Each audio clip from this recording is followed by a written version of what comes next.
Good morning, Morai Rabotai. We are continuing on Masechet Avodah Zarah. We're on Daf Tet Zayin, Amud Aleph, on the bottom of the page, starting a new Mishnah. Today's Amud is being learned. L'schut Yehoshua ben Diana, Yalbat Rivka, Menashe ben Asi. This Amud is also being learned for Refuah Shlema of Yaakov Meir ben Nahid, and also for Aliyat Neshama of Sipora bat Yitzchak. Now, the Mishnah that we start is still a part of what you can and what you cannot sell to the Goyim, but this Mishnah is really going to segue into a few nice pages of tremendous agatas, especially very time-appropriate agatas of Elul, the famous Gemarot of Elazar ben Durdaya, and so on. Is going to be on Daf Yud Zayin, starting fascinating pieces of agata, but the Mishnah says, "En mochlin lahem dubin v'arayot v'chol davar sheyesh bo nezek l'rabim." Not only you cannot sell animals just because they're going to work on Shabbat, or because of the issue of immorality of the goyim of revi'ah, but there is another segment of halacha of selling things or assisting the goyim with things that could take lives, being concerned that this is going to end up costing Yiddish lives as well when you live within the Galut of Edom. So therefore, En mochilan dubin varayot, you cannot sell to them bears, lions, even bear cubs and lion cubs. You cannot do that because they're going to use, and they did use, these animals back in the day for killing people. This is dangerous things. Now, most of the tigers in the world are, certainly in the United States, are kept in captivity. Right? You have, I think, if I'm not mistaken, 5,000 or 50, I don't remember exactly, 1,000 of them kept as pets in the United States. And then you have sometimes accidents that do happen. But nevertheless, we're not talking about having a pet lion or a pet tiger. We're talking about people who kept these animals, and they used them to fight people. They used to have bullfights as well, having trained wild beasts fight with people in front of masses of people watching, and that was considered a fun. That was considered an activity. I think still may be kept in Rome to some capacity, but certainly I'm not sure if the animal rights group have gotten their hands on that completely, but nevertheless, this has been from time immemorial, has been something that people did, and Chazal felt that would be, aside from Sar Ba'al Hayim in some aspect of it, when the person kills the animal, but it would be considered putting lives in danger if you do from the animal to the people. So therefore, anything that assists killing people with these wild beasts would be prohibited, including selling them the animals. So if you caught a lion, or you found a beautiful lion cub, you want to sell it to the goy that is going to turn it into a sport of killing people, that would be prohibited. So that's one area that you cannot do. Anything that has nezek lerabim. So examples of it is, they had several different things, the goyim, that would cause people's death. They had places in Bonin Imahem Besilki that you cannot help them build Besilki, which was a tower, basically a tall thing that it would drop people from it to their death, and therefore you cannot build that which causes people's death. And also Gardom would be the same thing. It would be a tall binyan that would actually judge people when they had dinei nefashot. When the goy wanted to judge for the final judgment for somebody and kill them, a place that they would take them was Gardom. So that's a binyan. Also, you cannot, as an architect, as a builder, you cannot assist build a basilki, you cannot assist build a Gardom. Istadia is like a stadium, right? And that would be where people would be put there, the slaves, the people who were caught by the government, they would put them there in front of thousands of people fighting wild bulls and different animals like lions and tigers and so on, and they would be killed. Ubima, and also Bima, which is also a similar thing, it's also a smaller tower-like structure, and they would also use it for killing people, dropping them from there. That would be also a problem. So says the Gemara, says the Mishnah,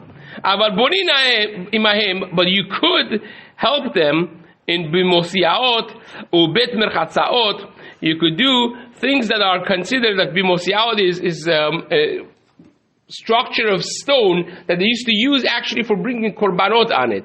But like Rashi explains, that's already too early stage of tashmish de tashmish of Avodah Zarah.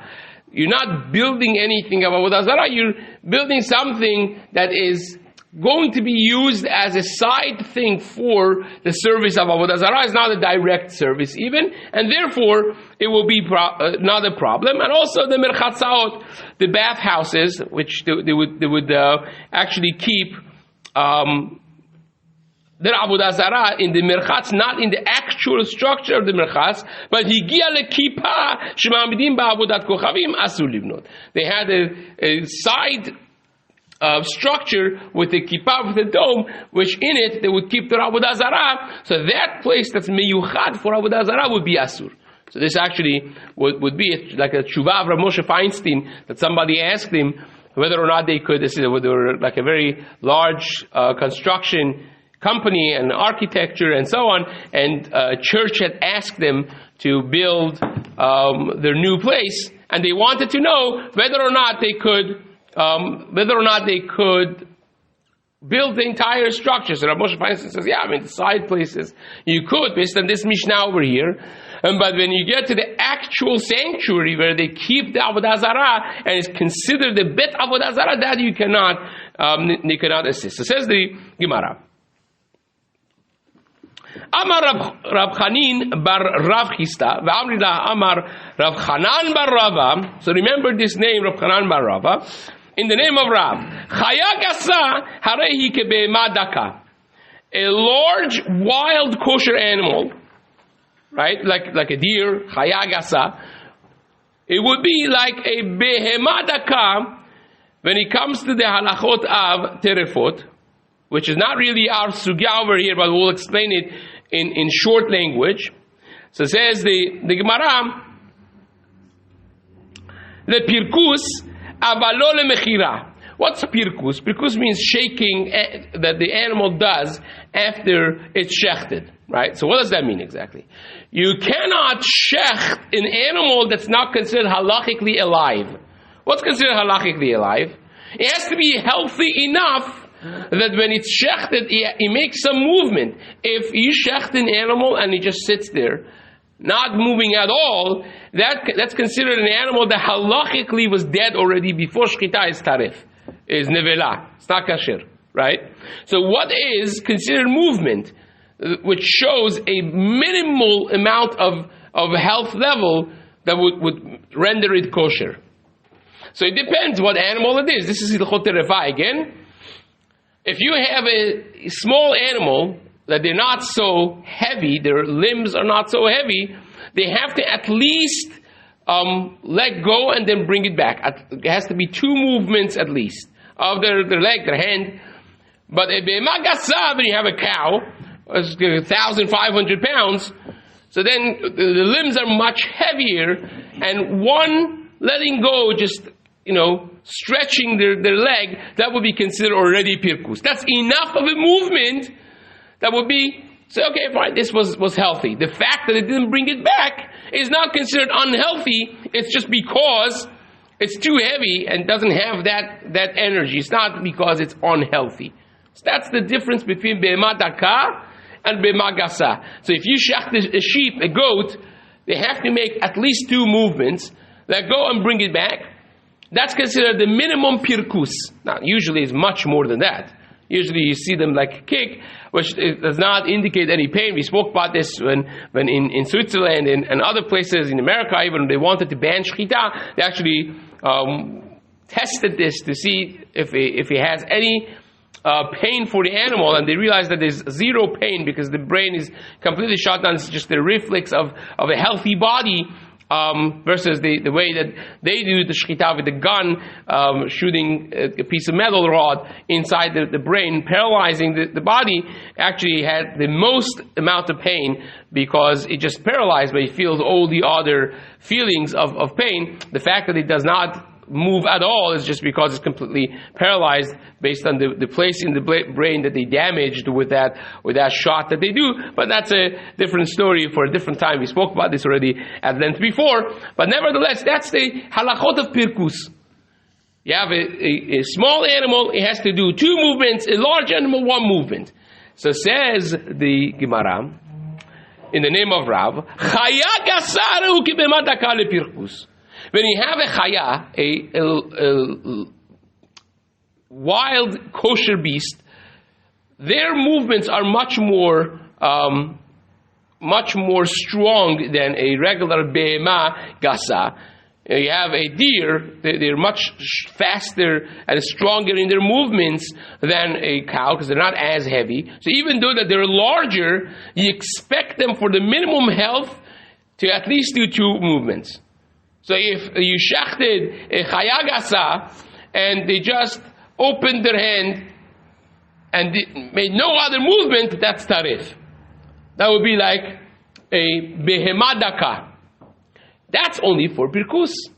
But says the Gemara, it would be asur to still sell them to a goy like a behema gasa. In other words, let's review a quick review of what we had in the previous Mishnah. We mentioned that behema gasa, a larger kosher animal, you can never sell to a goy. It doesn't depend on the place. We had the issue of working on Shabbat, selling on Erev Shabbat, and so on. But a behema daka, we said they don't work the behema daka. So the problem with selling behema daka is only if you suspect them to be immoral with the animals. So in a place that you have that suspicion, you can't sell. In a place that suspicion does not exist, then you can. It depends on the minhag makom. That's what we said before. So says the Gemara, by a chaya gasa, by a kosher wild beast, the halacha would be like a behema gasa. So says the Gemara, avalo lemechira, it would not be true, that comparison to the mechira. In other words, for mechira, it would be not like a behema daka, but it would be like a behema gasa. Ve'ani omer, and says Rav Chanan bar Rava. In other words, Rav Chanan bar Rava said this halacha in the name of Rav, his Rebbe. And now he says, I myself say no. I say that it's the same halacha. Ve'ani omer, af lemechira. Even for selling, it is comparable to a behema daka. In other words, Rav Chanan bar Rava says, I think that you could sell a chaya gasa to a goy in a place that there's no worry for immorality. That's what he says. Now the Gemara is going to completely destroy this shita in just a moment, and is going to end with tiyufta, the Rav Chanan bar Rava tiyufta, which means there's no way out of it. We completely destroy this shita. But we got to go through it, asking the questions. It says the Gemara, he says, I hold that it depends on the minhag. If your minhag is to be able to sell a large kosher beast, then you could do it. Wild beast, then you could do it. And if not, you can't. Says the Maram, Tenan, en mochrin la en dubin v'arayot. So we brought this whole thing to challenge it from our Mishnah that we just had. So it says the Gemara, wait a second. We just learned in the Mishnah that you cannot sell to the goy a bear or a lion. Why? Because they're dangerous to kill people. That's the reason. If it wasn't because they're dangerous and they kill people, it seems from the Mishnah it would be mutar, right? Nothing that is dangerous for people you could sell. Tama, says the Gemara, the reason is because he has danger for the people. Halet benezek l'rabim shari. Says the Gemara, if he didn't have danger for people, like a dubin v'arayot, like the bears and lions, would be mutar. So you see from the Mishnah, a raya that you could sell a chaya gasa to a goy. Amar Rabba Bar Ula. Rabba Bar Ula says, no. You know what he's talking about here? He's talking about the Ari Shavur. Talking about a lame lion. A lame lion is still dangerous. If you go next to it, they'll eat you. But it can't work. So therefore, it's mutar. In other words, it says, our Mishnah that says the Ari, the lion, you cannot sell because it's dangerous, is only in Shita of Rabbi Yehuda of the previous Mishnah that says a behema gasa dat shvura, that a lame, blemished animal that can't work, Rabbi Yehuda held that you could sell to a goy. You remember that? Even though that a regular cow you cannot sell, if the cow is broken, then you could sell because it can't work, right? But it says here, the Gemara, we're talking about the Shita of Rabbi Yehuda, and it's a lion that can't work, it's broken. A lame lion. So still it's dangerous because still could attack and eat people and kill people, but it can't work. So therefore, the only reason you can't sell to the goy is because of the danger. But if you had a strong lion, then it would be asur because it's dangerous, and it also would be asur because it's a chaya gasa, like a behema gasa. That's what the Gemara wants to suggest now. And says the Gemara, and that's following the Shita of Rabbi Yehuda. Rav Ashi says, the author of Gemara, says, no, you don't need a lame lion. Every lion is considered a lame lion, right? Every lion is considered shavur because a lame animal. Because when was the last time you saw someone convincing a lion to carry a carriage? It's the king of the jungle, but it's not going to do any of the work that you need them to do. So therefore, it will be asur, says Rav Ashi. Amar Rav Ashi, stam ari shavur hu etzer melacha. A regular lion is considered broken when it comes to working. Meitve, the Gemara says, they asked the question, the Beit Midrash. Keshem shen mochlin lahem behema gasa, ken en mochlin lahem chaya gasa. Va'afilu b'makom shemochlin lahem behema daka, chaya gasa en mochlin. So the Gemara asks the question that just like you can sell, this is the Braita that's going to put it down completely. She'en mochlin lahem behema gasa. Just like you can't sell to the goy a large animal like a cow, you also cannot sell to them a wild beast that is large. Even in a place that the minhag is that the sheep and the goat, the small animal, you sell because there's no immorality going on. Still, chaya gasa en mochrin. You can't sell a large wild beast, and that completely destroys the shita of Chanan Rava. Tiyufta, the Rav Chanan bar Rava, tiyufta. Sometimes the Gemara has tiyufta only once, which means it's a very strong kasha. Sometimes the Gemara has kasha. Kasha means it's a question, from kusha shtar minish. You don't die from a question. It's a question, you can answer it, and that's it. But sometimes you have tiyufta. Tiyufta is it's a bomb kasha. But the Gemara does not necessarily end saying that this is a not answerable question. And sometimes you have the Gemara saying tiyufta de ploni tiyufta. The Gemara says, this suggests that this is going to be a bomb kasha, and the Gemara ends it as tiyufta. Here's one of those cases that basically completely destroys the shita of Rav Chanan bar Rava.